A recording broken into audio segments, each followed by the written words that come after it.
So this is the all new Yamaha XSR 155। आज के video में आपको बताने वाला हूँ कि इसका सस्पेंशन, ब्रेकिंग, टायर के एर्गोनॉमिक्स, बॉडी हैंडलिंग, इसको चलाने में कैसा फील आता है, इसका इंजन रिफाइनमेंट कैसा है, किन तरह का लोगों को लेना चाहिए, सस्पेंशन कैसा है, सीटिंग कंफर्ट कैसे है, सब कुछ के बारे में आज बात करेंगे। Before I start this video, a big shout out to National Motors, Yamaha, Sevoke road, जिन्होंने मुझे ये व्हीकल देने में हेल्प आउट किया है। अगर आपको कोई भी व्हीकल लुकआउट करना है तो वहाँ पे जाके आप चेकआउट कर सकते हो। Now without further delay, let's begin this review. This is the all Yamaha XSR 155। ये एक नियो रेट्रो रोडस्टर मोटरसाइकिल है। इसके अलग अलग कलर की बात करो तो यहाँ पे आपको metallic blue, greyish colour, green metallic, red colour, metallic grey, ये सारे कलर्स आपको मिल जाते हैं। अगर मैं हेडलैम्प की बात करूँ तो यहाँ पे आपको DRL देखने को मिलते हैं, LED हेडलैम्प है, हाई बीम लो बीम दोनों, और यहाँ पे आपको जो है LED इंडिकेटर्स दिए गए हैं। यहाँ पे आपको मड फ्लैप देखने को मिलते हैं। इस तरफ अगर देखें तो यहाँ पे आपको जो USD फोक दिए गए हैं, और इस तरफ अगर देखें तो यहाँ पे आपको 282 mm का डिस्क देखने को मिलता है विद डुअल चैनल ABS। अगर मैं फ्रंट टायर की बात करूँ तो यहाँ पे आपको सामने 117 इंचेस ट्यूबलेस एलॉय के साथ आपको टायर देखने को मिलते हैं। टैंक की अगर बात करें तो यहाँ पे आपको 10 लीटर का फ्यूल टैंक देखने को मिलता है, 1.6 लीटर रिजर्व है। एंड माइलेज की बात करें तो company claims 46 kmpl, but in traffic and real life you might be getting around 40 to 42 kmpl। इस तरफ अगर देखें तो यहाँ पे आपको जो है कुछ इस तरह का यूनिट दिखता है। ऑल्सो सेम यहाँ पर भी आपको ये सेम यूनिट देखने को मिलता है। अभी अगर मैं इंजन की बात करूँ तो इसको मिलता है liquid cooled 155 cc 18.1 bhp and 14.2 Nm of torque produce करने वाला इंजन मिलता है 6 स्पीड गियरबॉक्स के साथ। इसमें आपको मिलता है assist and slipper clutch and traction control के साथ। सो यहाँ पे आपको जो है कूलेंट रिजर्वर देखने को मिलता है जो कि काफ़ी नीचे की तरफ है। ये रहा आपका लिक्विड कूल का रेडिएटर, और यहाँ पे एक छोटा सा फैन है। यहाँ पे बहुत सारी चीज़ें जो है वो एक्सपोज्ड हैं, तो कई लोगों को ये चीज़ें अच्छे भी लग सकते हैं, कई लोगों को ये चीज़ें जो है थोड़े से खटक भी सकते हैं। यहाँ पे आपको XSR 155 का बैजिंग दिया गया है, यामाहा का बैजिंग है। ये प्लास्टिक है, ये भी प्लास्टिक है। एंड ओवरऑल अगर मैं अभी बॉडी वेट की बात करूँ तो ये वेट करता है 137 किलो।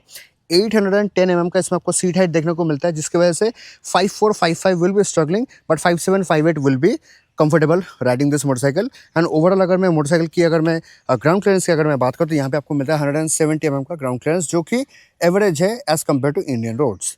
अभी इस तरह अगर देखें तो यहाँ पे आपको जो है पूरा सीट कुछ इस तरीके का देखने को मिलता है। राइडर के लिए काफ़ी ज़्यादा स्पेस है, पिलियन के थोड़ा सा शॉर्ट स्पेस है या फिर टाइट स्पेस कह सकते हैं। ये आपको bike pull and pull push के लिए यहाँ पे आपको ये दिया गया है। एंड यहाँ पे आपको ग्रैब रेल देखने को नहीं मिलता है। आइडियली वंडर अगर पिलियन अगर थोड़ा पीछे की तरफ बैठेंगे तो शायद से ये टेल लैम्प में जाके ये अटक सकते हैं, and this might get damage in future if pillion is not accommodating in a proper way. अभी इसको एक बार स्टार्ट करके दिखाते हैं।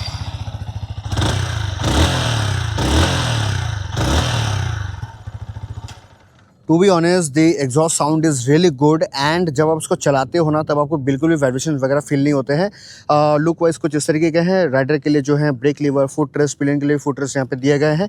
अगर मैं पीछे टायर की बात करूँ तो यहाँ पे आपको 140-17 इंचेस एलॉय के साथ ट्यूबलेस टायर देखने को मिलता है। डिस्क की बात करें तो यहाँ पे आपको 220 mm का डिस्क देखने को मिलता है विद डुअल चैनल ABS, मतलब पीछे भी आपको ABS मिलता है एंड सामने की तरफ भी आपको ABS मिलता है। रेस्ट अभी अगर हम पीछे की बात करते हैं, यहाँ पे आपको जो लिंकेज मोनो सस्पेंशन देखने को मिलता है, जिसकी वजह से सस्पेंशन का डैम्परिंग काफ़ी बेटर हो जाता है। एंड यहाँ पे आपको जो है टेल लैंप कुछ इस तरीके का दिया गया है। It's very similar looks like royal Enfield Hunter. यहाँ पे आपको LED इंडिकेटर्स दिए गए हैं, number plate holder with reflector, सारी गार्ड यहाँ पे आपको दिया गया है। स्विंग आर्म जो है कुछ इस तरीके का है। Chain drive, this is the gear lever, आपको सिंगल सेंशन विद ऑटो कट ऑफ मिल जाता है। अभी अगर डिस्प्ले की बात करें तो the moment you switch it on, ये आपको कुछ इस तरीके का आपको इंटरफेस देखने को मिलता है। LCD डिस्प्ले है, ब्लूटूथ कनेक्टिविटी के साथ है। इसमें आपके ऐप के थ्रू लास्ट पार्किंग लोकेशन भी आप इसमें ट्रैक कर सकते हो। स्पीडोमीटर में आपको जो ओडोमीटर दिखेगा, दिस इज टैकोमीटर, स्पीडोमीटर, यहाँ पे ट्रिप ए ट्रिप बी ये आप कर सकते हो। यहाँ पे बटन है, अगर मैं प्रेस करूँगा तो टाइम, एवरेज, सारा ये सब कुछ आपको जो दिखाता है। ट्रैक्शन कंट्रोल आप ऑन ऑफ भी कर सकते हो। एंड यहाँ पे ऐसा TCS ऑन है, तो आप अगर ऑफ करना चाहते हो वो भी आप ऑफ कर सकते हो। Rest this is all about. यहाँ पे आपको जो नोटिफिकेशंस वगैरह हैं कि ट्रैक्शन कंट्रोल ऑन है, high beam, low beam, ABS के मैल फंक्शन के स्विच है, यहाँ पे मिरर्स हैं। तो अब इस मोटरसाइकिल को चलाते हैं ऑन रोड और देखते हैं इसका ऑन रोड परफॉर्मेंस कैसा रहता है। So now let's begin the ride review.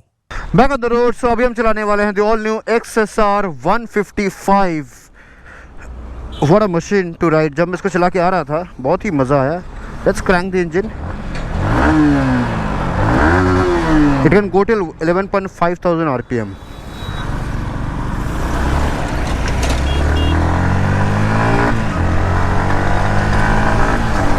So overall अगर मैं इंजन परफॉर्मेंस की बात करूँ यार, इट्स सो सटल, बहुत ही निम्बल इंजन है, बहुत ही रिफाइंड इंजन है, बहुत ज़्यादा ही रिफाइंड है।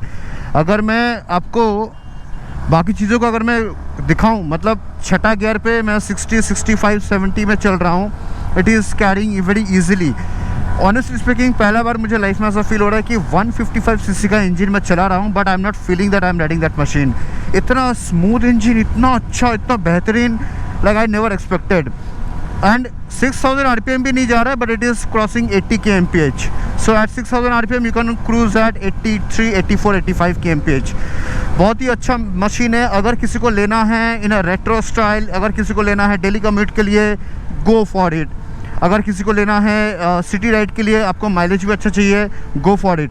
Because in this situation you will feel that this machine is really performing really amazing. इतना बेहतरीन मुझे ये इसका परफॉर्मेंस फील हो रहा है ना।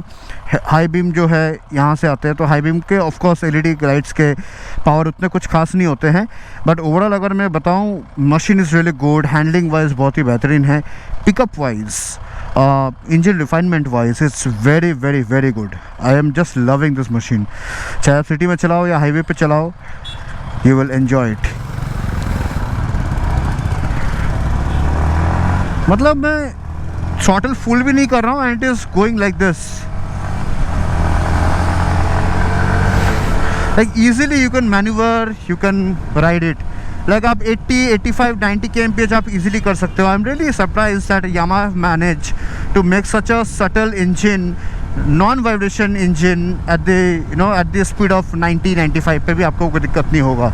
एक चीज़ है, हैंडल बार थोड़ा सा ऊपर की तरफ है, तो आपको थोड़ा इस तरीके से बैठना पड़ेगा। जब आप चलाओगे तो आपको कुछ इस तरीके से बैठना पड़ेगा। Rest gear position is really good. जो लेग के जो पोजिशन है वो अच्छे हैं। Braking is really good. Let's check. Okay, बहुत ही अग्रेसिव ब्रेक है।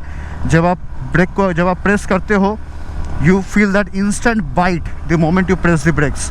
डुअल चैनल एबीएस है, तो चाहे सामने के हो चाहे पीछे के हो, आप इजीली जो है कॉन्फिडेंटली आप इसको अप्लाई कर सकते हो। ओके, एबीएस थोड़ा जल्दी एंगेज होता है, but it's fine, you can manage it. Love the braking, love the engine performance, love the throttle response. Refinement of the engine is very good, but I felt a bit of buzziness over the handlebar. थोड़ा सा मेरे को buzziness feel हुआ है, but I believe first servicing, second servicing तक ये जो है ज़्यादा बेटर हो जाएगा। यहाँ पे आपको बहुत सारे इन्फॉर्मेशन दिख जाते हैं। आप इसमें ट्रैक्शन कंट्रोल वगैरह ऑन ऑफ भी कर सकते हो, TCS वगैरह आप इसमें ऑन ऑफ कर सकते हो। ओके, स्पीडोमीटर जब सनलाइट आता है ना, तभी ज़्यादा बेटर दिखता है। शेड में उतना नहीं दिखता है, because it's a reverse kind of LCD display. 6 gear पे आप कंफर्टेबली 70 कर सकते हो। Like this is the first machine in 155 CC which I am loving it. आपको कुछ एग्जैजरेटिंग फील ही नहीं हो रहा है कि यार परफॉर्मेंस नहीं दे पा रहा है या फिर बहुत ज़्यादा स्ट्रगल कर रहा है, वो बिल्कुल भी नहीं फील हो रहा है मुझे। So anyone who is looking for a daily commute machine, अगर किसी को चलाना है, गो फॉर इट। माइलेज आपको अच्छा मिलेगा। इंजन परफॉर्मेंस काफ़ी बेटर है। मैं इंजन पे ज़्यादा बार इसलिए बता रहा हूँ because that is the most USP, and Yamaha is always known for its engine and the reliability that it provides. Overall seating comfort is good, suspension is good. पीछे आपको जो है लिंकेज मोनो सस्पेंशन मिलता है, जिसके कारण आपको काफ़ी अच्छा जो है सस्पेंशन डैम्परिंग मिल जाते हैं। पिलियन के लिए हो सकता है थोड़ा अनकंफर्टेबल हो जाए because of the short pillion seat. Also grab rails यहाँ पे जो है नहीं है, तो जिसके वजह से ये आपको हो सकता है थोड़ा सा अनकंफर्टेबल फील हो। पता नहीं, आज बहुत ज़्यादा रेड लाइट मिल रहा है, हर जगह रेड लाइट मिला मुझे। यहाँ पे मिला, यहाँ पे मिला, वहाँ पे मिला। Anyway, yeah, I mean, like overall the fuel tank capacity is good, mileage is really good. You can put a really good kilometer distance on a full tank. Headlight के पावर थोड़े कम होंगे, वो आप मैनेज करके लगा सकते हो। No crash guard, वो आप लगाना पड़ेगा आपको अलग से बाहर से। No grab rails, you have to get it. Mirror की क्वालिटी उतने अच्छे नहीं लगा, देखो थोड़े से ब्लडी टाइप का मोशंस देते हैं। आई बिलीव जिस प्राइस पॉइंट पे ये बाइक मिल रहा है, उस प्राइस पॉइंट पे इनको ज़्यादा बेटर थोड़े से मिरर देने चाहिए थे। Mirror is not so accurate, थोड़ा सा वेवी टाइप के दिखते हैं। एनीवे, आई मीन लाइक ये थे सारे फीचर्स जो मैंने आपको बता दिए। और ओवरऑल अगर मैं मोटरसाइकिल के बारे में बताऊँ, it's a go to go motorcycle for daily commute, for long highway rides. You can definitely go for it. Mileage आपको अच्छा दे रहा है, इंजन आपको अच्छा मिल रहा है, इसका आपको परफॉर्मेंस भी काफ़ी अच्छा है। इसको आप अगर हाईवे पे लेके चलते हो तो आप इसको ईजिली जो है इसको आप टूरिंग पे लेके जा सकते हो। 90-100 पे आप इसको ईजिली क्रूज कर सकते हो। So I will definitely recommend you this motorcycle अगर आप कम्यूटर सेगमेंट में या फिर टूरिंग सेगमेंट में आप देख रहे हो in this segment of 155 cc। With all that said, thank you so much. मिलता हूं मैं आपको किसी वीडियो पे। Till that, like, comment, share whatever you want, and definitely hype this video so that other people can look out to this video. With all all that's it, thank you so much, मिलता है मैं आपको अगली किसी video पे, bye bye.